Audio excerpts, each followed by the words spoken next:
Hi friends, welcome to study together. आज general science का part discussion करने वाले हैं, तो चलिए शुरू करते हैं। पहला क्वेश्चन हमारा स्क्रीन पे आ गया है। Which of the following is used as a moderator in nuclear reactor? Option A thorium, option B graphite, option C radium, option D ordinary water. इन ऑप्शन में से न्यूक्लियर रिएक्टर में मॉडरेटर के हिसाब से क्या यूज किया जाता है? फ्रेंड्स, मॉडरेटर एक मीडियम होता है जो फास्ट न्यूट्रॉन्स का स्पीड को कम करता है ताकि न्यूट्रॉन अच्छे से रिएक्ट कर पाए। तो फ्रेंड्स आंसर बताइए क्या होगा राइट आंसर। फ्रेंड्स यहाँ पर हमारा आंसर हो जाएगा option number B graphite. Nuclear reactor में मॉडरेटर के हिसाब से ग्राफाइट यूज होता है और हैवी वाटर भी यूज किया जाता है। Next question, which among the following is a positively charged particle emitted by A radio active element? इनमें से कौन एक पॉजिटिवली चार्ज पार्टिकल है जो रेडियो एक्टिव एलिमेंट के द्वारा विकृत होता है? Option A beta ray, option B alpha ray, option C cathode ray and option D gamma ray. Friends यहाँ पर हमारा आंसर हो जाएगा ऑप्शन नंबर बी अल्फा रे।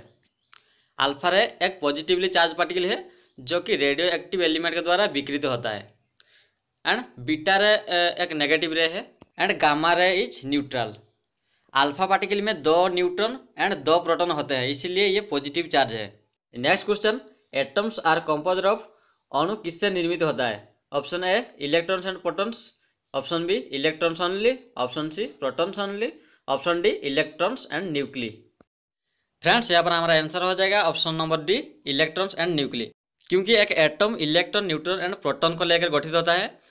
प्रोटॉन एंड न्यूट्रॉन न्यूक्ली के अंदर होते हैं एंड इलेक्ट्रॉन न्यूक्लियर को चारों ओर घूमता रहता है। In an atomic explosion enormous energy is released which is due to? आणविक धमाके में प्रचुर एनर्जी निर्गमन होता है, इसका कारण क्या है?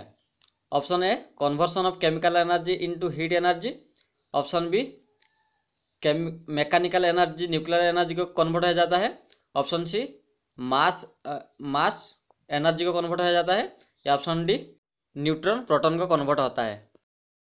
फ्रेंड्स, न्यूक्लियर फिशन में जब लार्ज न्यूक्ली टूटकर स्मॉलर न्यूक्ली बनता है, यहाँ पर कुछ मास या ओजोन लॉस होता है जिसका मास डिफेक्ट बोलते हैं। फिर ये लॉसिंग मास एनर्जी को कन्वर्ट हो जाता है, जैसे कि बाइक में पेट्रोल का मास हीट एनर्जी को कन्वर्ट होता है। सो फ्रेंड्स यहाँ पर हमारा आंसर हो जाएगा option number C conversion of mass into energy.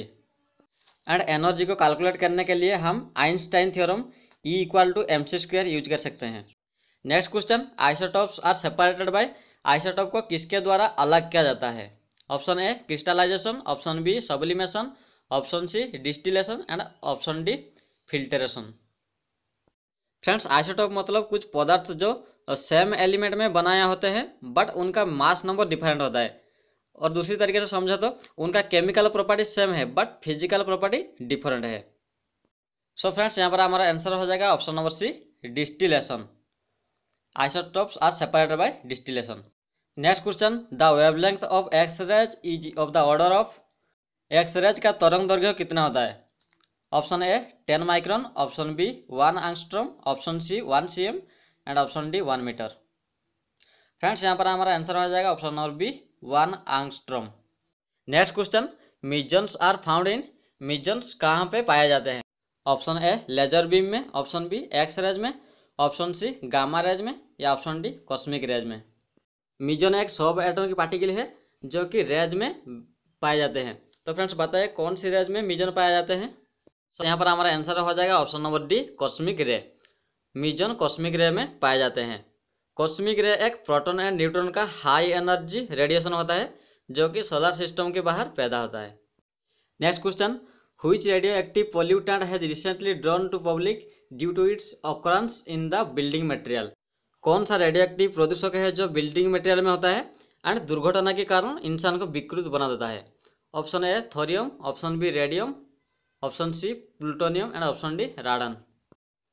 Friends यहाँ पर हमारा आंसर हो जाएगा option number A thorium. Friends, thorium एक रेडियो एक्टिव एलिमेंट है जो कि रेत एंड पत्थर से पाए जाते हैं। मोनाजाइट सॉइल से ज़्यादा थोरियम मिलता है एंड थोरियम को यूज किया जाता है हाई क्वालिटी रिफ्रैक्टिव ग्लास बनाने में, जो कि light bulb and camera lens में यूज होता है। Next question, which of the following shows the masses of the 3 elementary particles in decreasing order? In option में से कौन सा ऑप्शन 3 एलिमेंट का घटता क्रम में है? Option A leptons, baryons, mesons. Option B mesons, baryons, leptons. Option C baryons, mesons and leptons. Option D leptons, mesons and baryons. Friends यहाँ पर हमारा आंसर हो जाएगा option number C, baryons, mesons and leptons. Next question, what is the wavelength of visible spectrum. Visible spectrum का तरंग दैर्घ्य कितना होता है। सो फ्रेंड्स कमेंट बॉक्स में आंसर बताएं क्या होगा right answer.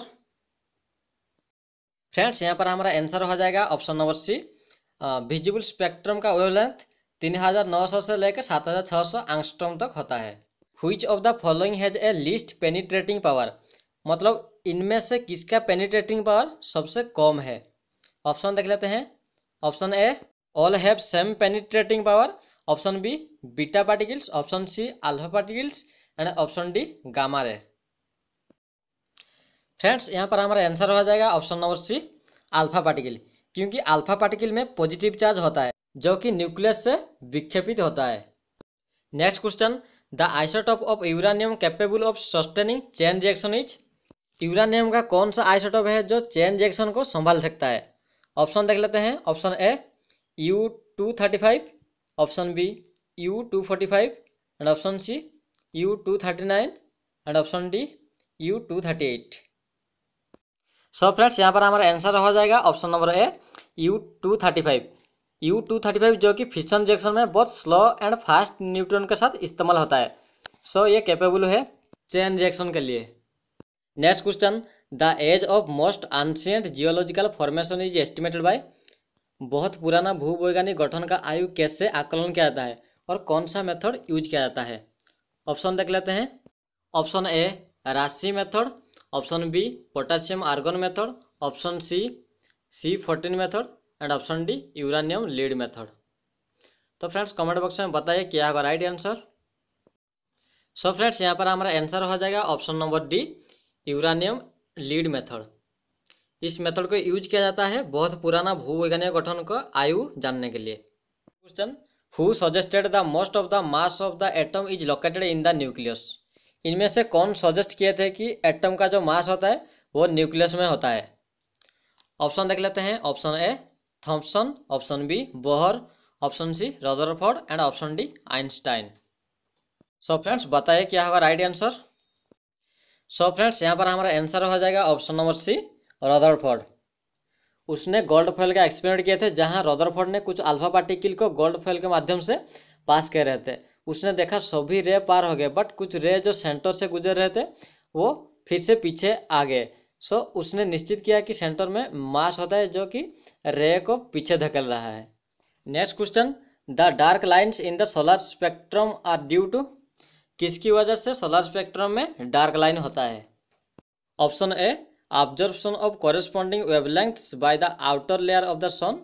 Option B destructive interference between waves of certain definite wavelengths. Option number C observation of corresponding wavelength by the prism used in the photograph and option D absence of corresponding wavelengths from the light emitted by the core of the sun। So friends यहाँ पर हमारा answer हो जाएगा option number A observation of corresponding wavelengths by the outer layer of the sun. Next question, in an atomic nucleus neutrons and protons are held together by. Atomic nucleus में neutron and proton कौन सी force की वजह से साथ रहते हैं। Option देख लेते हैं। Option A gravitational force, option B exchange force, option C Coulombic force and option D magnetic force. So friends यहाँ पर हमारा आंसर हो जाएगा option number B exchange force. Atomic nucleus में न्यूट्रॉन एंड प्रोटॉन साथ रहने के लिए मेजन एक्सचेंज करते हैं। अब मेजन एक सब एटॉमिक पार्टिकल होता है जो कि एक्सचेंज होने के बाद स्ट्रॉन्गेस्ट फोर्स पैदा करता है जिसको एक्सचेंज फोर्स कहते हैं। एंड दो चार्ज पार्टिकल जैसे प्रोटॉन एंड इलेक्ट्रॉन के भीतर जो फोर्स काम करता है उसे कोलम्बिक फोर्स कहते हैं। यहाँ पर कोलम्बिक फोर्स नहीं होगा क्योंकि न्यूट्रॉन एक चार्जलेस पार्टिकल है। Next question, no two electrons in an atom can have the same set of 4 quantum numbers is. ये स्टेटमेंट किसने दी है। Option A Newton's law, option B Bohr's law, option C Aufbau principle, option D Pauli's exclusion principle. So friends यहाँ पर हमारा answer हो जाएगा option number D Pauli's exclusion principle. एक ऑर्बिटल सबसे ज़्यादा 2 इलेक्ट्रॉन रख सकता है एंड वो 2 इलेक्ट्रॉन अपोजिंग स्पिन होना चाहिए, जैसे कि ये फिगर में देख सकते हैं। Next question, according to Avogadro's hypothesis the smallest particle of an element और a compound that can exist independently is called. Avogadro's के अनुसार मौलिक एवं यौगिक का स्मॉलेस्ट पार्टिकल जो कि स्वतंत्रता से रहता है उसे क्या कहा जाता है। Option A molecule, option B cation and option C anion या option D an atom. So friends, इन चारों ऑप्शन में से मॉलिक्यूल एक पार्टिकल होता है जो इंडिपेंडेंटली एग्जिस्ट करता है। सो यहाँ पर हमारा आंसर हो जाएगा option number A molecule. Next question, atoms of an element differ from those of all other element is. एक मौलिक का परमाणु अन्य सभी मौलिक से कैसे अलग है। ऑप्शन देख लेते हैं। Option A atomic number and electronic configuration, option B number of neutrons and number of valency electrons, option C atomic number and number of valency electrons, option D number of neutrons and electronic configuration. So friends, हर element का atomic number and electronic, उसका जो electronic configuration होता है वो दूसरे element से different होता है। सो यहाँ पर आंसर हो जाएगा option number A atomic number and electronic configuration. Next question, nuclear fission is caused by the impact of. Nuclear fission में किसका प्रभाव होता है। Option A neutron, option B proton, option C deuteron, option D electron. Friends, comment box में answer बताएं क्या होगा right answer. सो friends, यहाँ पर हमारा आंसर हो जाएगा ऑप्शन ए न्यूट्रॉन। फिशन में एक न्यूट्रॉन यूरेनियम 235 न्यूक्ली द्वारा एब्जॉर्ब होता है, उसके बाद ये एक्साइटेड यूरेनियम 236 न्यूक्ली बन जाता है। फिर U236 स्प्लिट होकर फास्ट मूविंग लाइटर एलिमेंट बन जाता है एंड कुछ फ्री न्यूट्रॉन रिलीज करता है। ऐसे ही ये प्रोसेस चलता रहता है। Next question, which of the following rays are more penetrating. इनमें से कौन सा रेज सबसे तेज है। ऑप्शन देख लेते हैं। Option A beta rays, option B alpha rays, option C gamma rays and option D X rays. So friends, यहाँ पर हमारा आंसर हो जाएगा option number C gamma rays, क्योंकि गामा रे इलेक्ट्रिकली न्यूट्रल होता है एंड इसका आयनाइजेशन पावर भी लो होता है, इसलिए इसका पेनिट्रेटिंग पावर ज़्यादा है। अगर हम इन चारों को पेनिट्रेटिंग पावर के हिसाब से डिक्रीजिंग ऑर्डर में रखेंगे तो पहले आएगा गामा रे, उसके बाद एक्स रेज, उसके बाद बीटा रे एंड सबसे लास्ट में आएगा अल्फा रे। अल्फा रे का पेनिट्रेटिंग पावर सबसे लो होता है। Next question, how many colours the sunlight spectrum has. ये सबसे आसान क्वेश्चन है, सो इसका आंसर मैं नहीं बताऊंगा। इसका आंसर आप कमेंट बॉक्स में बताइए क्या होगा राइट आंसर। ये था कुछ जनरल साइंस का क्वेश्चन आंसर। अगर ये वीडियो पसंद आए तो लाइक कीजिए, शेयर कीजिए।